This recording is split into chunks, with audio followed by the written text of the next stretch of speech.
ഇന്ന് നമുക്കേ 4 പേർക്ക് വേണ്ടിയിട്ടുള്ള രുചികരമായിട്ടുള്ള പാലട പ്രഥമൻ എങ്ങനെ വീട്ടിൽ തയ്യാറാക്കാമെന്ന് നോക്കാം.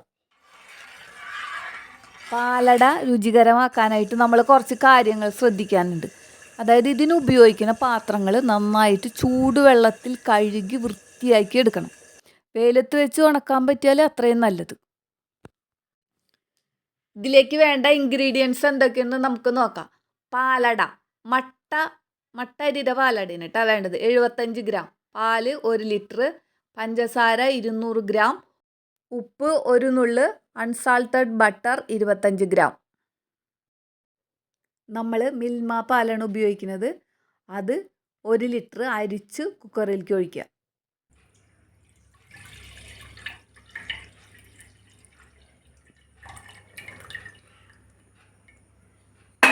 ഇനി 1 ഗ്ലാസ് വെള്ളം ആഡ് ചെയ്യുക. അതിനുശേഷം 200 ഗ്രാം പഞ്ചസാര, 1 നുള്ളു ഉപ്പ്.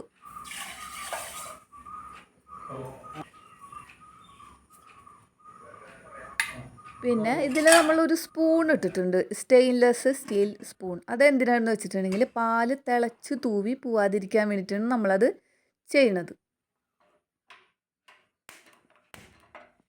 ഇനി ആവി വന്നു കഴിയുമ്പോൾ നമ്മൾക്ക് വെയിറ്റ് ഇടാം. അതിന് ശേഷം അടുപ്പ് സിമ്മിലിടാം.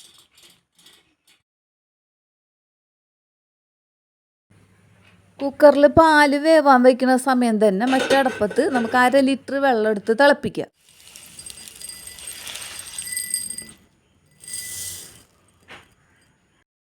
നമ്മൾ യൂസ് ചെയ്യുന്നത് സൂരജ് ബ്രാൻഡിൻ്റെ പാലടയാണ്. അത് 75 ഗ്രാമാണ്. വെള്ളം തിളയ്ക്കുമ്പോൾ അട അതിൽ ആഡ് ചെയ്ത് ഒന്ന് മിക്സ് ചെയ്യുക. എന്നിട്ട് നന്നായിട്ട് തിളച്ച് കഴിയുമ്പോൾ അടുപ്പ് ഓഫാക്കി പാത്രം മൂടി വയ്ക്കുക.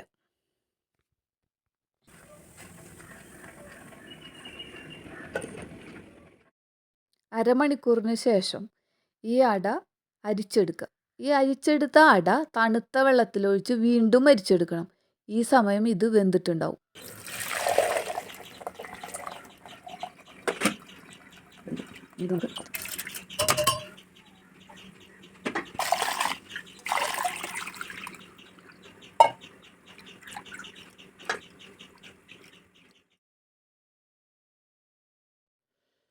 ഇനി നമുക്ക് തണുക്കാൻ വെച്ച കുക്കർ തുറന്നു നോക്കാം.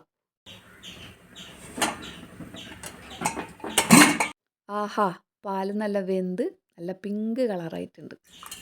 ഇനി നമുക്ക് ഈ പാല് ഉരുളിയിലേക്ക് മാറ്റാം. വേവിച്ച് വെച്ച പാൽ ഉരുളിയിലേക്ക് ഒഴിക്കുമ്പോൾ അരിച്ച് ഒഴിക്കുന്നതാണ് കേട്ടോ നല്ലത്.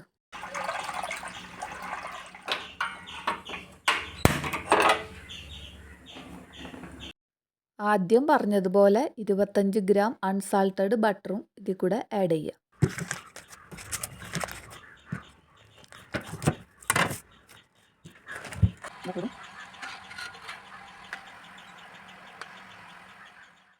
ഇനി അട ആഡ് ചെയ്യുക, നന്നായിട്ട് തിളപ്പിക്കുക.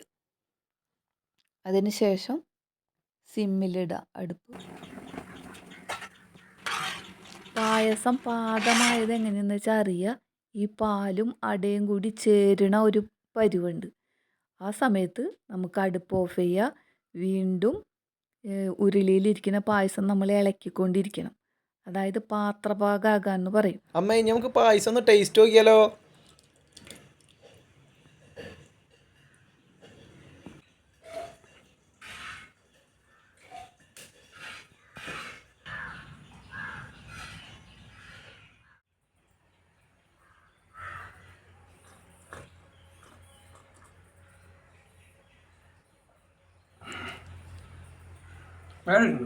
കൂട്ടുകാരെ, ഇവിടെ എന്തെങ്കിലും ഫങ്ഷൻ ഉണ്ടാവുമ്പോൾ ഞാൻ ഉണ്ടാക്കാറുള്ള പായസമാണിത്. അപ്പോൾ എനിക്ക് നല്ല അഭിപ്രായങ്ങളൊക്കെ കിട്ടാറുണ്ട്. നിങ്ങളും ഉണ്ടാക്കി നോക്കണം. പിന്നെ എന്തെങ്കിലും സജഷൻസ് ഉണ്ടെങ്കിൽ നിങ്ങൾ കമൻറ്റ് ചെയ്യാൻ മറക്കരുത്.